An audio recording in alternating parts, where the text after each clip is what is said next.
In this video, I am going to talk about Cyrus the Second, also known as Cyrus the Great, considered the most important emperor of all Persia. Cyrus the Great is a legendary figure in ancient history.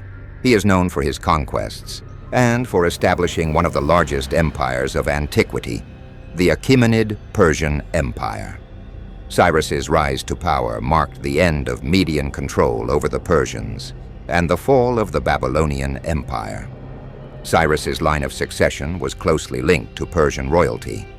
He was preceded as king by his father, Cambyses I, and his grandfather, Cyrus I, a dynasty of Persian monarchs who left their mark on history.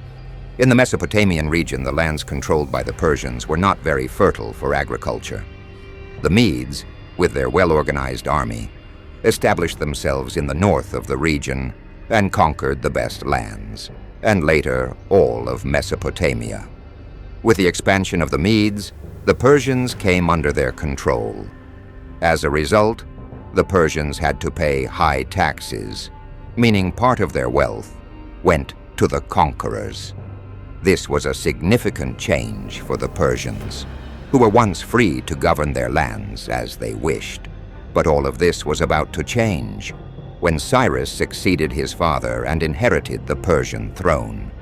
At that time, Astyages, who was the king of the Medes, placed a general named Harpagus in command of the Median army with the objective of attacking Cyrus. According to the historian Herodotus, instead of obeying the king of the Medes, General Harpagus made a secret alliance with Cyrus, encouraging him to rebel and promising his support and that of the Median army. It was then, in the year 553 before Christ, that Cyrus decided to rebel against the Medes to establish his own empire. His first conquest was Ecbatana, the capital of the Median Empire ruled by Astyages. This event was recorded in ancient sources such as the Nabonidus Cylinder and the Nabonidus Chronicle, which give us an insight into what happened at that time. According to the Nabonidus Cylinder, in 553 before Christ, Cyrus, then king of Anshan, decided to challenge Astyages with a seemingly small army.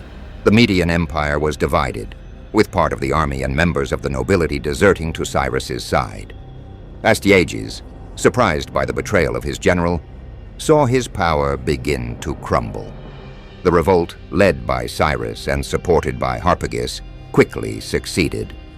The combined forces of Cyrus and the Median deserters managed to defeat Astyages, capturing him and ending his reign. Cyrus emerged as the new leader, establishing the Persian Empire and initiating a new era in the region. After the fall of Astyages, Cyrus chose to spare the king's life and sealed an alliance by marrying his daughter, a woman named Amytis. This marriage was a political move to pacify the subjugated peoples, thus consolidating Cyrus's position as the leader of a rising empire. Cyrus adopted Astyages as his father and established himself as the new king of the Medes. Some believe that Cyrus took possession of all the lands conquered by the Medes, which, according to Herodotus, included all of Asia except Syria. At the height of his military campaigns between 546 and 539 before Christ, Cyrus the Great further expanded his empire, incorporating more lands under his control, as Herodotus reported. With Astyages out of power, all his vassals, including Cyrus's close relatives, were now under his direct command. His uncle Arsames, who had previously been the king of the city-state of Parsa under Median rule, had to abdicate his throne. Although the transition seems to have been peaceful, Arsames continued as the nominal governor of Parsa, now under Cyrus's authority. Staspes, who was Arsames's son and also Cyrus's cousin, was appointed governor of Parthia and also Phrygia. With this, Cyrus united the Achaemenid, Parsa, and Anshan kingdoms under the Persian crown.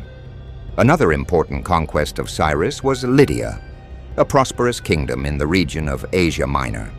ruled by the famous King Croesus. Lydia was known for its wealth and influence, which made it a target for Cyrus. Croesus was an ally and brother-in-law of the Median king Astyages and promised to avenge his relative's downfall when he learned that Cyrus had deposed him. This promise of revenge triggered a series of events that culminated in an armed confrontation. The first major battle took place near Pteria, a city in Cappadocia. The armies of Cyrus and Croesus clashed, but the battle ended in a draw, with both sides suffering heavy casualties. Croesus, deciding to withdraw to Sardis during the winter, was followed by Cyrus. A second battle took place near Thymbra, where Cyrus innovated by using camels to disperse Lydia's cavalry, forcing Croesus to retreat to his capital, Sardis. After a tense 14-day siege, Sardis finally fell to Cyrus's forces. Cyrus's conquest of Lydia not only expanded his empire but also set a precedent for his future military campaigns. And thus, by the mid-6th century before Christ, Cyrus had probably conquered the entire region of Armenia. But of all Cyrus's conquests, we can say that the most famous was the conquest of Babylon in 539 before Christ. One of the most memorable moments of this episode was the clever way in which Cyrus and his men managed to enter Babylon. At that time, the Babylonians were celebrating carelessly, leaving the city's great gates open. Babylon had a natural defense, the Euphrates River, which could only be crossed by boats, which could be seen from afar by the city's guards. In other words, it was almost impossible to reach the city with an army without being seen from miles away. But Cyrus thought of this and managed to cross the Euphrates River with his army without being detected by Babylon's guards. Cyrus ordered his army to dig a large artificial lake, then diverted the waters of the Euphrates River into that lake, making the river shallow, allowing his army to cross without the need for boats. This allowed Cyrus's army to march through the river with water up to their waists, surprising the city during the night. In October 539 before Christ, Cyrus's troops entered Babylon without encountering resistance, as the city's gates were open. The Babylonian king Nabonidus surrendered, marking the end of his reign and the beginning of a new era under Persian rule. This victory marked the end of the Semitic rulers' dominance in Mesopotamia and the Middle East, establishing the first world power of Aryan origin. With Babylon under Persian rule, Cyrus added the title of King of Babylon to his name, becoming a renowned figure not only among the Persians, but throughout the region. And by inheriting these vast territories that once belonged to the Babylonian Empire, Cyrus faced the challenge of unifying and effectively governing these lands. However, everything indicates that the transition of power was relatively smooth, with reports suggesting that Cyrus did not face major problems in pacifying the newly conquered regions. After conquering Babylon, Cyrus found himself in control of great wealth and power. The river valleys of Mesopotamia provided a stable base for agriculture, while the Mediterranean coast offered valuable resources for trade and access to important trade routes. During Cyrus's reign, the Persian Empire flourished and became a dominant power in the region. And to describe this great conquest, Cyrus ordered the creation of a document known as the Cyrus Cylinder.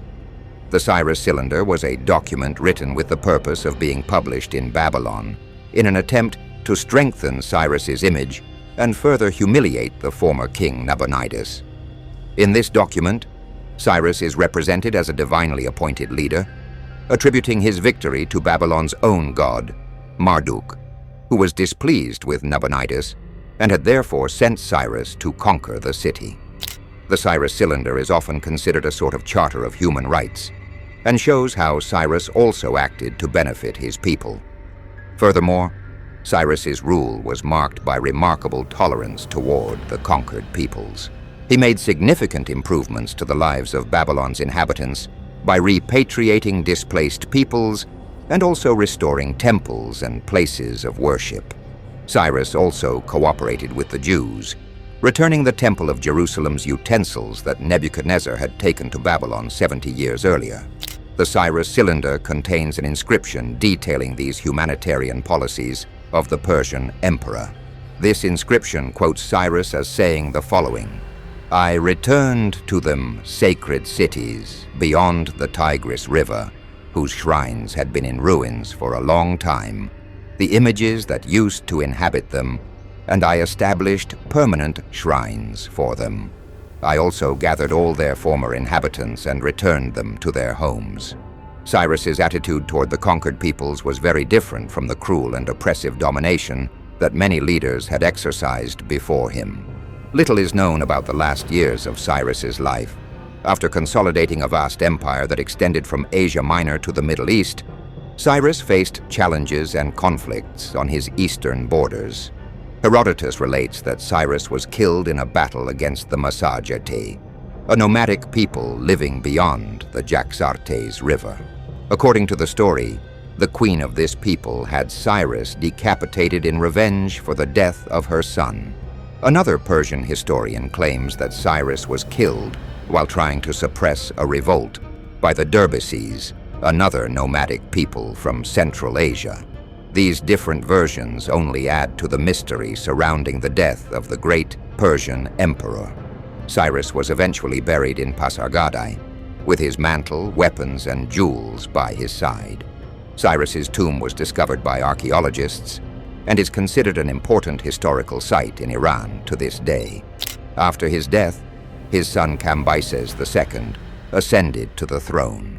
He continued the conquests and further expanded the Persian Empire, following in his father's footsteps. Thus, even after his death, Cyrus left a lasting legacy that not only shaped the Persian Empire but also the history of humanity.